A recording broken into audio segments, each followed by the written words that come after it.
here with another podcast. I don't know if you saw on Facebook, but I just gave it a title. So it's Nurture the Mind. Awesome. No, I didn't see you And announce that. I've Congrats. been waiting for thank you. I've been waiting for so long to finally release it.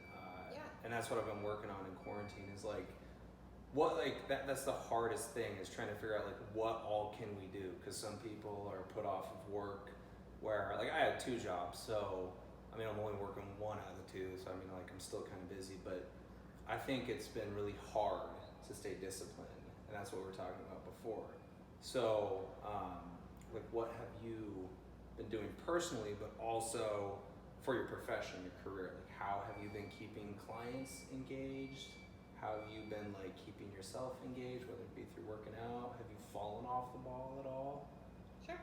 Or like... Yeah.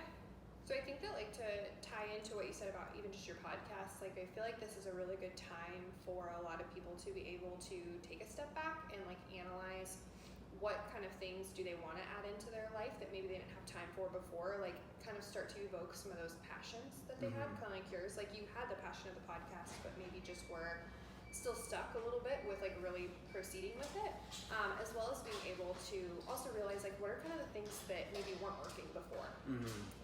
This whole ordeal really made us kind of take a step back in that sense.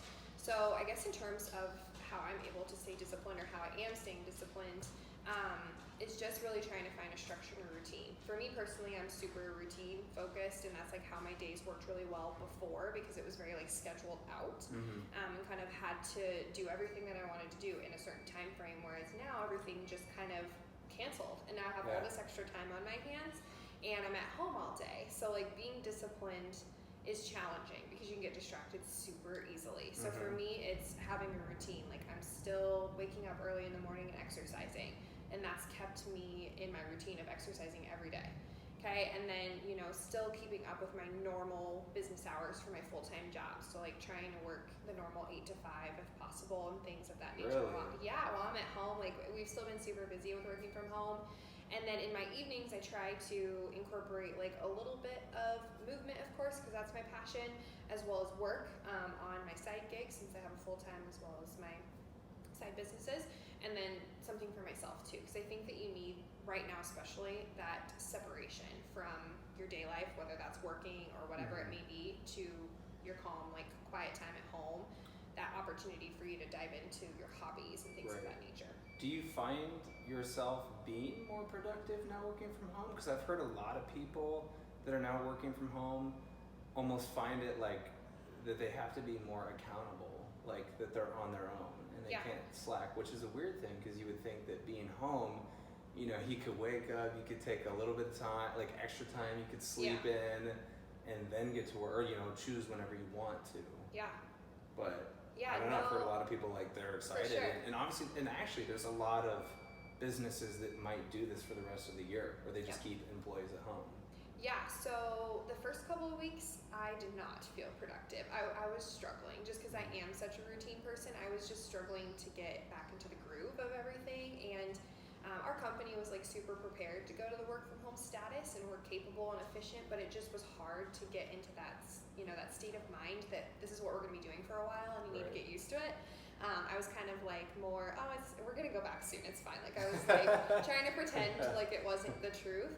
And so once I started to take that step back and realize like this is our new norm, and get back into a routine and a schedule, then now I would say absolutely I'm incredibly productive. But it helps because, you know, I don't have my commute time. I have a lot more time at home to do a lot of the things around my house too, and then also be productive in my work day. So I would say now is so much better, and I do feel incredibly productive. There's a lot less of the like distractions of like day to day of passerbys. So that probably helps with the productivity side. But on the flip side, I personally, like my personality is very extroverted, and I miss that a ton. Like I miss the one-off, like go to the break room, get a cup of coffee or tea or whatever, and talk to somebody. I really truly miss that aspect of it. So it's been important for me to find ways to add that socialism like kind of back into my day. But from an HR perspective, that's what I do full time, we've actually been the same way. Like our company has had a lot of individuals ask, like, is this something that we could continue on part-time, full-time in the future? So I do think that it's making people really start to think about what working from home could look like, and it's also giving people confidence that they are capable of being productive from home. But it's definitely not for everybody. So I think it's just kind of, again, figuring out what's best for you. Right. But it's been eye-opening, to say the least. I think there's definitely like pros and cons, as there is with any situation. Like, I was just like you at first, that I thought that this was gonna end in a few weeks or whatever, and I didn't really believe it. And then you just see like every day they kept tacking on more time, and then people just continually started closing their business. I remember like the first, like when the Y closed, I went around town looking at other workout facilities and asking them if I could work out here. And then that day, you're like, no, they it's a closed government everything. thing. It's not just the Y, right? Yeah. You're like, what? I know. I was crushed because Yeah. at that time I couldn't imagine what it would, for this extended period, because no one knows how long it was going to be, that I couldn't work out because I don't have any workout equipment at home. And I tried to buy workout equipment the first week, and I tried to get like a 25-pound kettlebell, and it was like $200. Yep. Like, well, I'm not buying that. Everyone was buying that stuff. Exactly. Everybody has a home gym now. Yep. So. Yep. Yeah, but then slowly, like over time, I think this is the case with everybody, is that we came to terms with it, and I think that there's a lot of enlightening moments that you can come to, and maybe now, like you said, like you even enjoy it a little bit more, and you might feel more productive. Like, I didn't really think I had the time to put all this effort into coming up with the title, getting the logo done, and then behind the scenes, I'm trying to get my podcast onto Apple, like the podcast app, and I was Spotify. going to ask you if you were going to get it onto the app. I love the app. I didn't put it in the post just because it's like I made a website, and then like I got like an RSS feed, so you can like put it out to all these different formats, but both Spotify and iTunes have to get back to me, and it could take like a few weeks. But once that happens, then I'll put it out on iTunes and Spotify, because I don't know how many people strictly just watch podcasts on YouTube, because that's really all. That's where I'm putting it out. Channels for sure, but maybe not the podcast, since they're longer. Like you know, like a lot of people, like my husband loves YouTube channels to like learn about different things that he's super interested in. But I find that like those videos are a lot shorter. So like maybe maybe your vision could be like a little bit of both, but like it could be different on the channel, and then like the podcast would be, of course, like these kind of conversations that are longer. Yeah.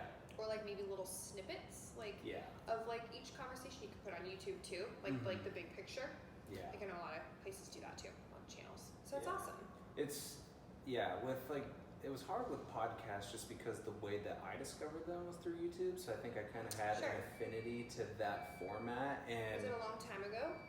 Like I the mean, YouTube side? It was probably like, for me back in, I wouldn't say high school, I'd say like maybe the early years of college, so back when I was a DMAC, but that's when Joe Rogan really started popping off. Well, because I wonder if like the Apple Podcast app or like Stitcher or some of those other apps, I wonder if they weren't super popular at that point. Like I wonder if it did all start on YouTube.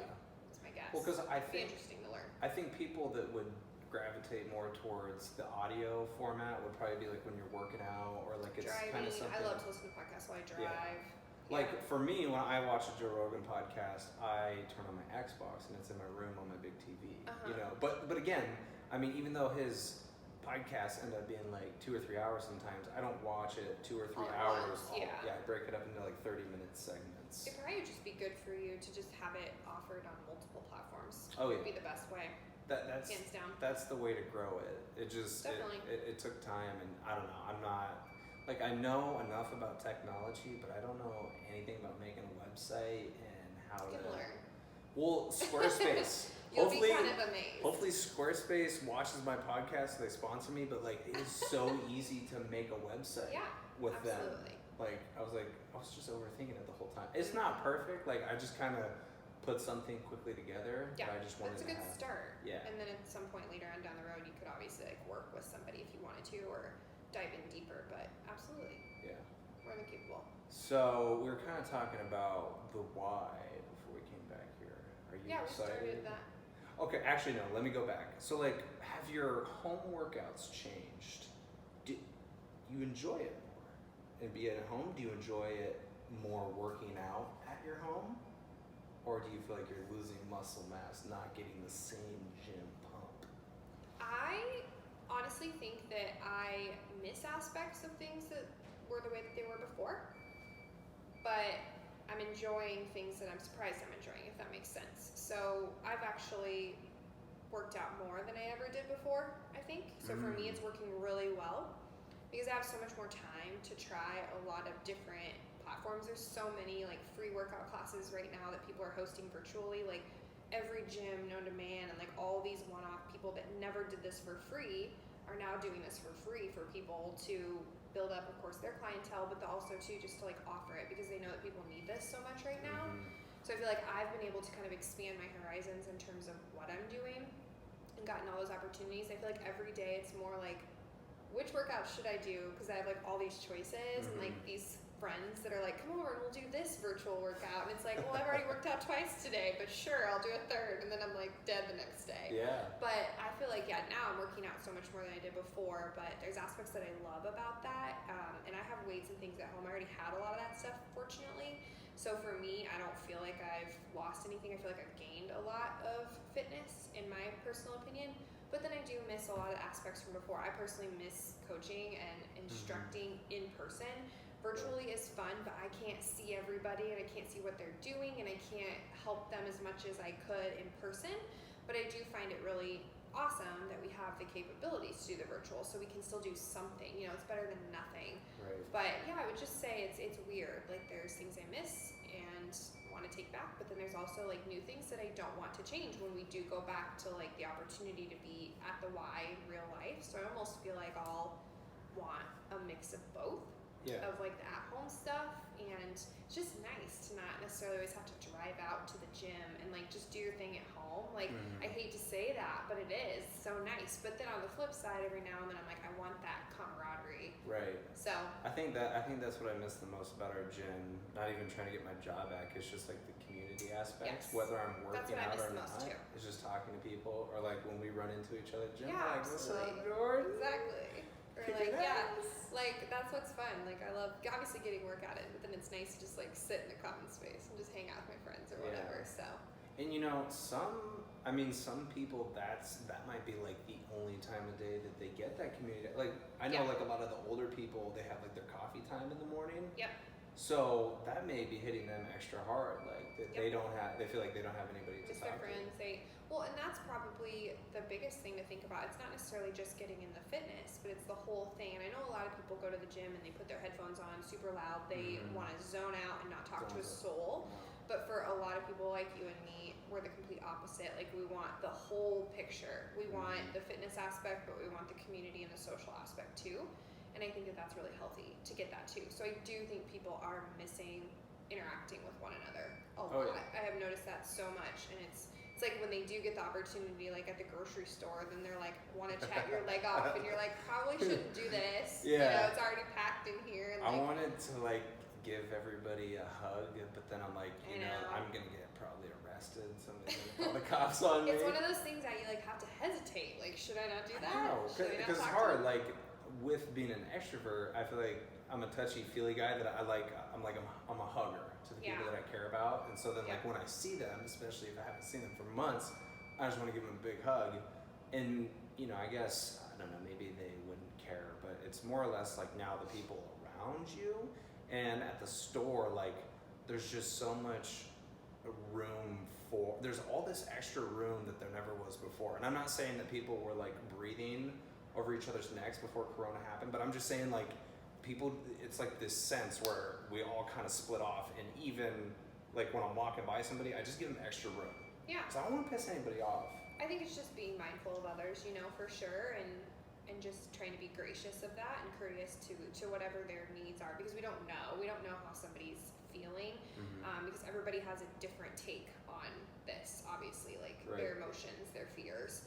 So I think it's just being super cautious of that fact, and just and you'll start to be able to read people's, you know, body language and things too. Like if they're not as fearful, like you might feel like, okay, like I could probably talk to them, you know, like you can read that.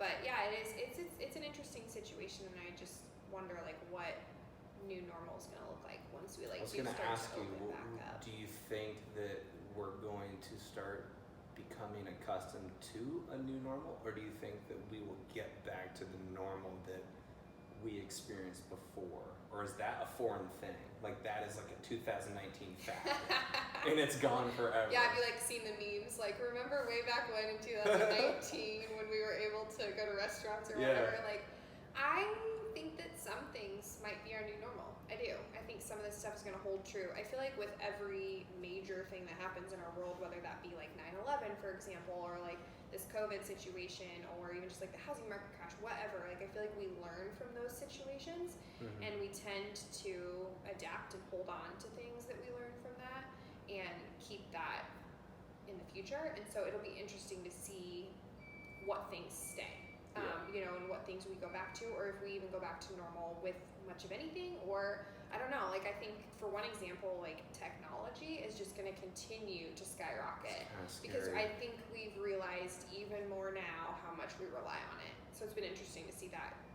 Yeah, I think that we can't ever go back from a digital space, obviously, but I guess my fear is as being an extrovert is like I really crave that interaction with people, that I'm afraid that we're going to get to a point where we're going to be like, we're already glued to screens, that we're going to be extremely inseparable from them, and we cannot function without them.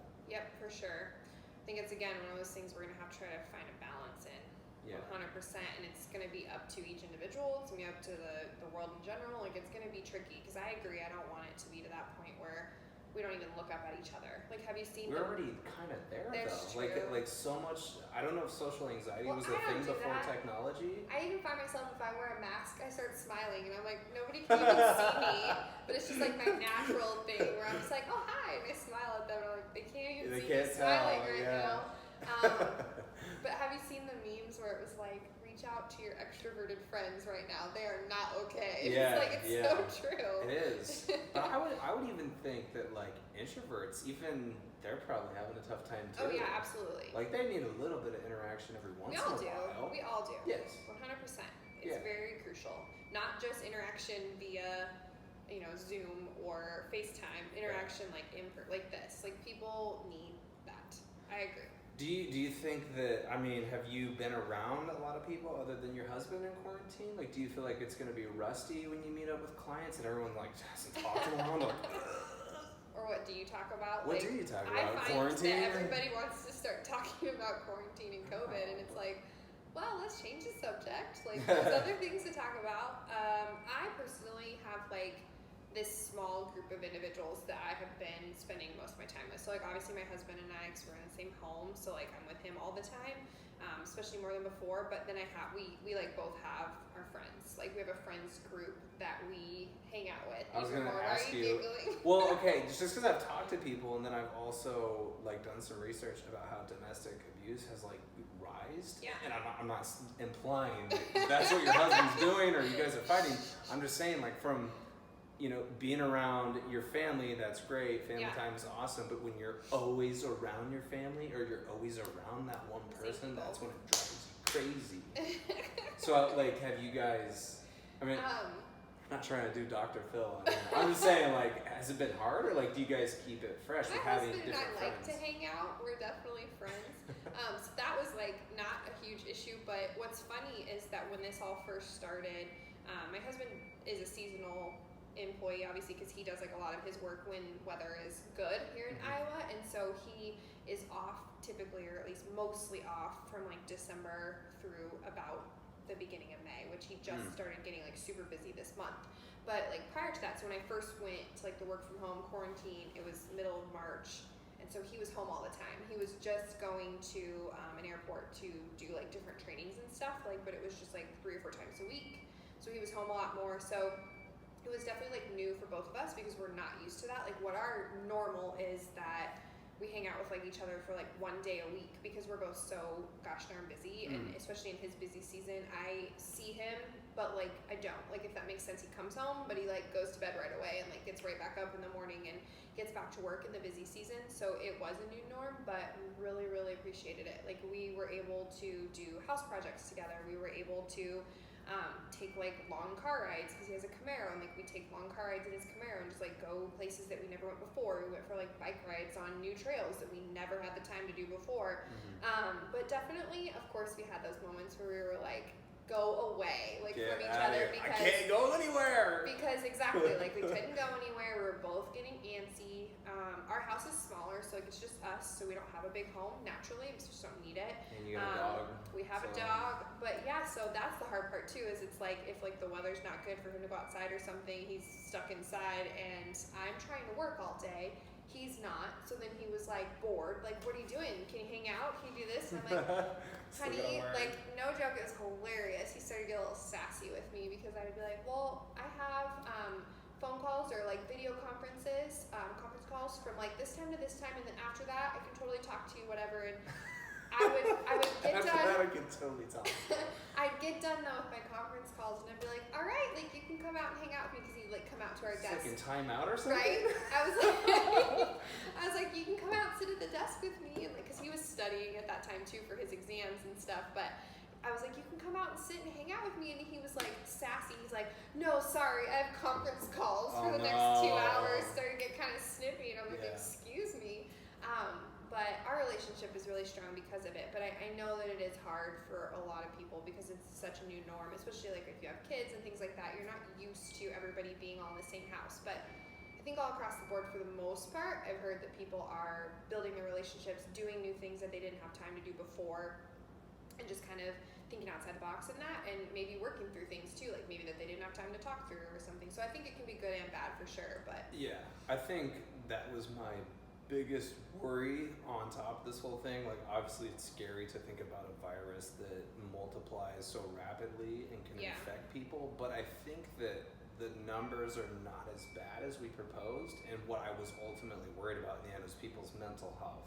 yeah, Because definitely. there's a lot of like we're talking about the old people that go there for a sense of community, just as much as the people that have their headphones in there to get like that, all that physical exertion out in a workout. I mean, working out, I understand that we had to like close everything, but the thing that baffled me was the fact that when you work out, when you're healthy, when you exercise, that builds up immunity, that fights a sickness. Yep. And I was like, I don't know how that's not considered essential, or you couldn't make it work at 50% capacity. Yep. And so I was just worried about all the people that we would lose from this, not from the disease, but that would ultimately take their life, because like, I can't take this anymore. I can't take being alone, feeling lonely. Yeah, it's really hard for sure. Like, I don't think that people maybe thought about the repercussions of that, but it was one of my initial thoughts too. Like, are people going to be okay? Because like me personally, I make sure like that is number one for me, is like taking care of myself and ensuring that I'm good. And if I'm not, like reaching out for help if I need it. You know, like there's no shame in that.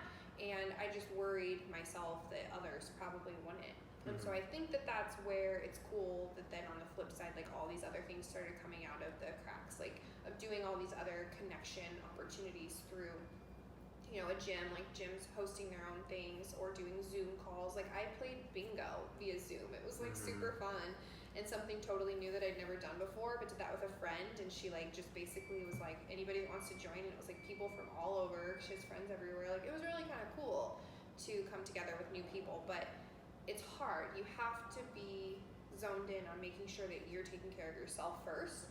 And for most people, that wasn't a habit from before. And so then we went into this and they didn't know how to take care of themselves. Right. And so that's what I worried about the most, is they didn't have all those distractions anymore and people checking in on them. So I agree. I haven't heard anything on it though. Like I've never heard anybody talk about it, of course, because it's never talked about. Yeah. But I it's just hope people for are some okay. reason mental health is such like, or at least before, people thought it was like a taboo subject. It's a stigma. Yeah. It is, but I think that we're growing more compassionate in our world, and we're able to open up and talk about it. And I think that like previous generations experienced the same thing, but they were maybe not shunned upon if they were to talk about it, but I feel like they thought that they couldn't. Yeah. And now it's become such a thing, and that's, I mean, personally, I've gone to therapy. I'm doing it right now. And I just think it's outlandish that we'll spend boatloads of money on war, but we won't put more emphasis into taking care of people's mental health. Because I did see a statistic where, and I think this was like the start of the coronavirus, but it showed like all the coronavirus deaths, and then like that was at the bottom of this list of all these other causes that killed people in the U.S. And suicide was like number one.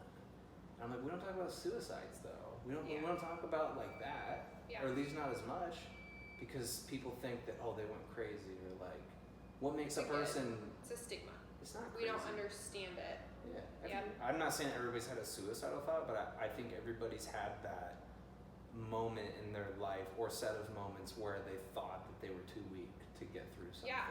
Well, like and they question even themselves. anxieties, like my husband had a huge exam that he took this winter, and he was like, sometimes he's like, I feel like my heart is racing. I'm like super anxious because he was like preparing for his exam. He was super nervous about it because he worked so hard and didn't want to fail. You know, we have this like scare of, you know, or fear rather of being failure, you know, not being what we should be or being able to move forward with that. And so I was like, everyone in the world struggles with some sort of mental health. I'm like, you are not alone, and like there's no shame, because he was like, is this silly for me to be feeling this way? I'm like, no, like I just think you have to try to find a way to work through it. But I totally agree that everyone has experienced some form of anxiety, depression, whatever that case may be in their life at some point. It's just whether or not they take ownership of it and realize it and talk about it and make it normal, you know? Well, and I think that at the bottom of anxiety is weird because it just travels so far, but at the bottom of depression is a moment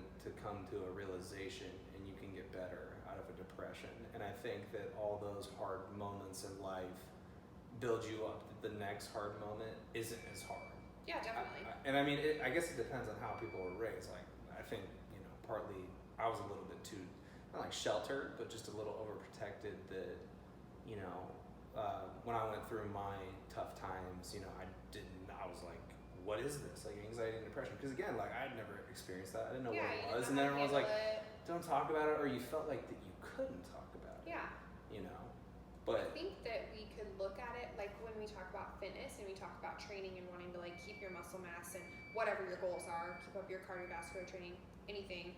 You can look at it from like a mental side too, like training your mental health too, because I firmly believe that like when you do get into a situation again that like makes you feel those feelings of like anxiety, depression, whatever the case may be, I think your body naturally will like go back to the past of how you handled and overcame things similar to that. And that's what's going to help you in those situations. And so it's really important to like build those habits and let your body and your mind learn how to work through that, because then it's just going to improve the future situations, because we know that they're going to come back. It's not, you know, it's inevitable. There's going to be situations that are going to return, but yeah, it's going to like go back to that. Just like a marathon runner, like if they're at mile 25 struggling, their body's going to think back and resort to, well, what did we do last time? You know, what did we do to get through this? How can we use that to help? It's the same concept. That's a great analogy. Have you ever, do you know who David Goggins is? Have you ever heard of him? He was a marathon runner. He's a former Navy SEAL, and he has a book called Can't Hurt Me, I think is what it's called. And the cover is him at 300 pounds, and it's like a ghostly figure. And then below that is like his current self, like in his Navy uniform.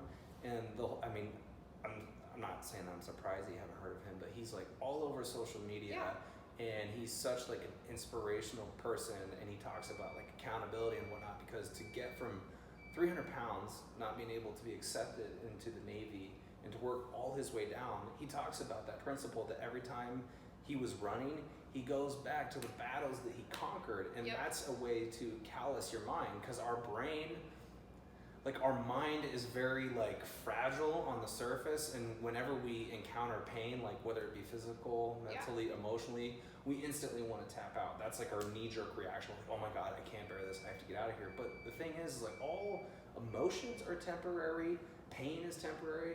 Like, I mean, you don't want to like hurt yourself, but it'll go away at the end. And he talked about callousing your mind, and every time that he ran, got further and further and doubted himself, he goes back to all of his victories. And I like the callousing analogy too, like, because it is, you are building up like an invisible shield, per se. And I had an instructor when I was in college that would say that, like, fight past the point of comfort.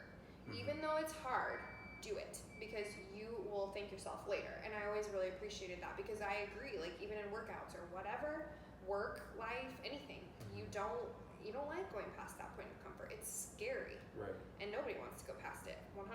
You're not alone there. But I think that the people that do are the ones that are going to be the most successful. And that's where growth occurs. And it's not only for something that you thought you couldn't do, like maybe it's like you're very terrified of speaking publicly, and so you start by talking in front of your parents about a presentation, and then you go to a group of friends because that's a little bit more scary, and then maybe it's 10 people, 15. Hell, maybe you get so good at it that you become a comedian. And then the same thing with working out is that every rep, every added rep past what you didn't think you could do is growth for your body. You're breaking down your muscle, building up that protein, and then getting stronger. And that's like where, you know, you can do that in any aspect too. Like me as a coach, as an instructor, that's what I always try to, especially for clients that come that don't have any confidence, you know, in their physical opportunity and ability moving forward. And so they come to the gym with like no confidence already. They come for the wrong reasons, where they're just there to lose weight and then leave and never come back. And they don't understand that it's a long-term endeavor. And so my goal with them is to always like have them experience those little wins so that they can start to feel that confidence and know that like it's just going to continue to feel better and get on that high of feeling really good about what you just accomplished. And that's how you feel when you push back past your comfort zone and succeed. Mm-hmm.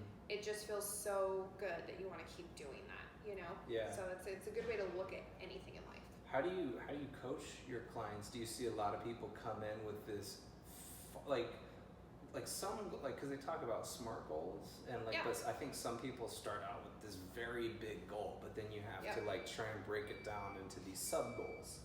How do you approach that? Do you see a lot of people that come in that way, like, well, I want to lose like 50 pounds. Like, whoa, pump the brakes, 50 pounds. And I mean, you can't even lose, I don't know how long it would take 50 pounds to lose and it be healthy. It depends on the person, you know, for sure. And do they even need to lose 50 pounds? Right. You know, it's like, you got to analyze that too. But yes, absolutely. I think that for some reason, a lot of them come into that with like these really far-fetched goals, and they think that it's all just about looks and losing weight or gaining muscle or whatever the case may be, like getting abs, whatever.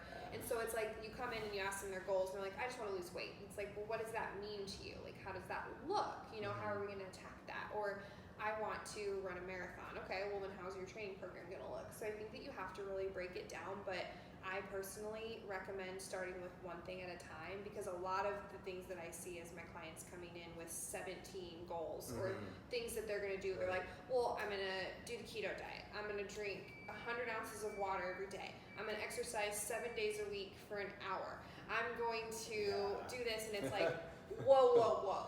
Like, you never did this before. Right. How do you think you're just going to flip a switch and go into that moving forward? So it's like, take that step back and really like hone in on what can we do today, you know?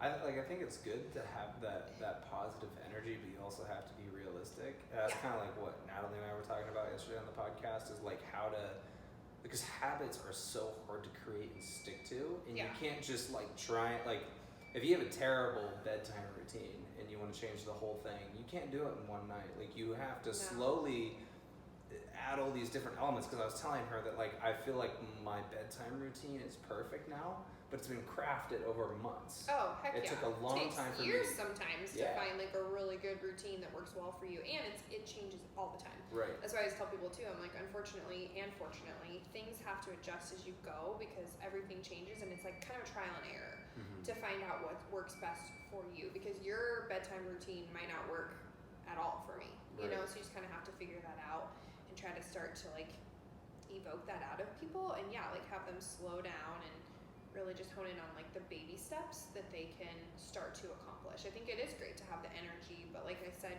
like way back at the beginning of this podcast, it's also really important to not think of it as a chore and like not look at it like that piece. It's like, start to find ways that you can make this something you truly enjoy and want to do, and you like miss it if you don't have it in your life, you know, kind of like you going to the gym and getting your lift session done and stuff. Like, you probably miss that when you don't. I miss this so much. Right? So see, like, and I miss things like that too. Like, I truly and honestly feel my best when I do X, Y, and Z, you know?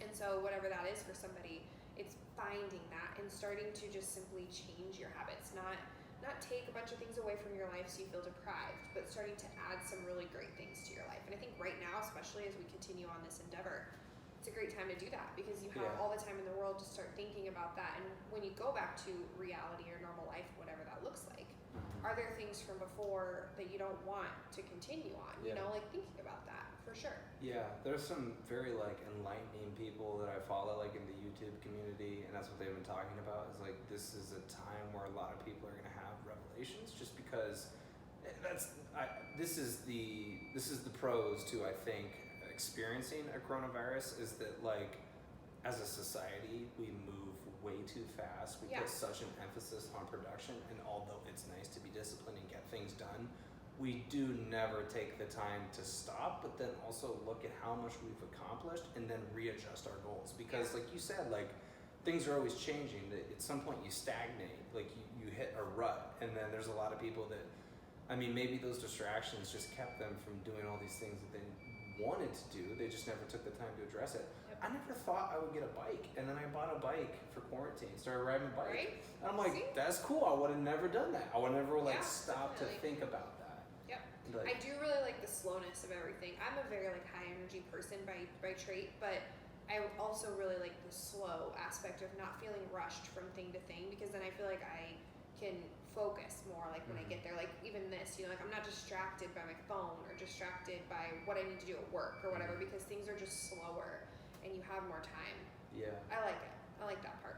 Yeah, I think a lot of people are enjoying it, and a lot of people are taking advantage of it. But then I think there's also people that are like, no, I'm just gonna be lazy during this time. And you don't have, like I said, you don't have to change like a lot of things, but just try different things that you wouldn't have, like Or like, meditation, yeah, like happy journaling. medium. Like have a lazy day, but then like have another day where, yeah, you try something new. Like there's nothing wrong with either side of it. Like, cause some days, yeah, it's like today would be a perfect day to just hang out and watch, you know, binge Netflix or something. But I can't sit inside and do that all I day. can't sit still either. Ask my husband. I struggle through movies. Like Did- I just so- can't sit still. But just saying, like have like a balance of everything. So if you like the stillness, was it just something that you had to get accustomed to? Like at first, were you bugging out? Were you moving and you're like, I gotta do something. I gotta be Yes. preoccupied. And then you're like, 100%. oh, it's kind of nice to be Yes. Yes. still. Once I like took that moment to be like, phew, like this is actually okay. Like take a deep breath. Like you have nowhere you need to be. I always say that like in my yoga classes, like at the end, especially because stillness and like savasana, like shavasana, you know, like at the very end, that is the hardest, if you ask me, pose of yoga. You're not moving, you're not doing anything, but you have to be like present with your mind, and you just have to be there with your thoughts, and you have Yeah. nothing distracting you. So I always tell everybody in my classes, like at the end, it's like, know in your heart that you have nowhere else to be in this moment, and you're, you know, where you need to be at this time. So I had to kind of remind myself of that a little bit, because yeah, like I am that kind of busy bee that wants to like jump from thing to thing, and gets like, I get my energy from that. But Yeah. I mean, I like the slowness, but at the same rate, I also have like, of course, added in some of the other like fun things, like you said, like, or new hobbies. Add that into your day because you have the time to step into those. So it's like, yeah, it's like a happy balance of that, for sure. Yeah. I always found it, like with yoga, I found it, because they try to incorporate meditation into yoga, and I just don't understand how that works, because I was always like super conscious if I was doing the position the right way. Yeah. And I think that distracted me from trying to like be present, and you know, if I messed up, it's okay, because I'm a rookie, I'm a beginner with Yeah. yoga. I'm not going to be good at the poses. That's as the soon as I hardest start. part about leading it too, is because you don't know what's going on in each person's mind. Like you can see them physically, so like you can see if you need to like help them adjust their pose, but you don't know like what the block, like you said, like you had some blocks in your head where you just like weren't zoned out, or you started to think about everything. And I always try to encourage that, like at the beginning of practice, you know, let your grocery list, let your to-do list, let your work life, let your kids, whatever, go away for just a little bit, you know, and just focus in on how Do you you're think it's feeling that and how easy you are. to just unleash it, like let it go, take it off the leash and let it run Not free? at all. It is again something you have to train yourself to Yeah. do, and it's, I always again say like it's just baby steps. Like even if it just means for a minute, Yeah. and maybe you count your breaths instead, like just for 1 minute, again to kind of healthfully distract you, but give you that opportunity to be like, okay, I can do this, even if it's just for a minute or something along those lines. Because the meditation aspect is so hard. I feel like so many people preach you should do it. It's like, that's great and all, but it is so hard. It's so So hard. we're constantly stimulated in this It's world. so hard. Here's the thing, is like I had this revelation in terms of if you really wanted to get into yoga and see the effects, is you had to put your phone away, and you had to stop checking it, and you had to stop being distracted. And when I was living in Ames before school started, that's what I did. When me and my friend Dakota started doing yoga, I I put the phone away, and I was only checking it for 30 minutes a day. And I think that residually helped me when I tried to sit down and be present with my thoughts. Yeah. They weren't so because that's what they say with meditation is, well, our brains is like there's the primal, like the monkey brain that likes to be like, oh, grocery list, oh, I gotta go do this, I gotta talk to this person, I got all these things. It's like the to-do list just keeps firing off thoughts. And then you have the rational brain, the one that is thinking, can analyze and problem solve. That's the calm one. Yeah. But when you meditate, it's like the angel and the devil on exactly, the shoulders. Exactly. And I mean that's the perfect analogy. It's just like when people go to bed, if they are watching TV, they're on their cell phone, they're whatever, they're not calming themselves at all, and then they go try to lay down and they're like, okay, body, go to bed. Yeah, right. Your brain's like, you need to do this, you need to do that. Well, and also, and they can't sleep. Screens, they put off UV rays, which is the same thing as the sun. It triggers stimulus in your brain, so your brain thinks, wake up, wake up, time wake to up. be awake. Time to be awake. Yeah. I know, it's crazy, right? You have to find that balance. I'm not saying watching TV before bed can't be fine, but it's you have to have that separation. Yeah. From day to day to point. sleep. Because why do you think we have such a sleep problem? Because people don't slow down and stop, and then they just think it should be immediate. They're like, give me a pill because I just can't sleep. And it's but think about your whole routine. It all makes sense. That's kind of how that works, right? But that's the thing is, can we achieve that inner stillness, that inner calmness with how stimulated we are, and we're moving more towards that direction. There are people that like you and I that I think about this problem and try and sever that connection with technology, but there's a lot of people that I don't know how they don't pass out, because if you're that ruins your day if you start your morning by checking email, Facebook, Twitter, Instagram, everything. Go through the whole gamut. You're so stimulated. I remember I used to do that back in college and high school and stimulated, and also I find with a lot of my clients comparison, because they'll check Instagram and they'll see well so and so did an hour and a half long workout. I'm a failure because I didn't do that. Or look at her green smoothie. And it's you don't know how fake that is. It could be pulled off of Google for all you know. And you're like, oh my gosh, I just ate a donut. I'm a failure. I should have never done it. You start to compare with everybody on social media and all that. Then it ridicules your entire brain and your life. And it's no, stop beating yourself down. That's why I've been thinking about not getting rid of social media, deleting my accounts, but at least getting it off my phone. I don't think I check it too much, but just to get away from it, I think I would find more creative purpose with my podcast and anything that I wanted to do. A cleanse. Kind of like you do with other things. I think social media can be outstanding. It can be so great to stay in touch with people and use on so many platforms, but taking that cleanse is really healthy, even if it's just for a weekend. Yeah. How awesome would that be? A detox galore. Well, I think we need to do more of that, and I think we need to do more of a work-life balance. Absolutely. I don't know if it's in England. It's a country over there in Europe that I think they do every however many months, or maybe it's every month they do a 2-week point where people don't work. And I don't think we should go 2 or 3 months a coronavirus and be that far away. But I think from this experience we could start to do that, and maybe that's what businesses are thinking more. I think that they're realizing that they could be more cost effective by not having people in there, not having lights on. People are having to drive. You're saving so much money on gas. Gas prices are plummeting. Right. I'm sure that the Earth is rebounding.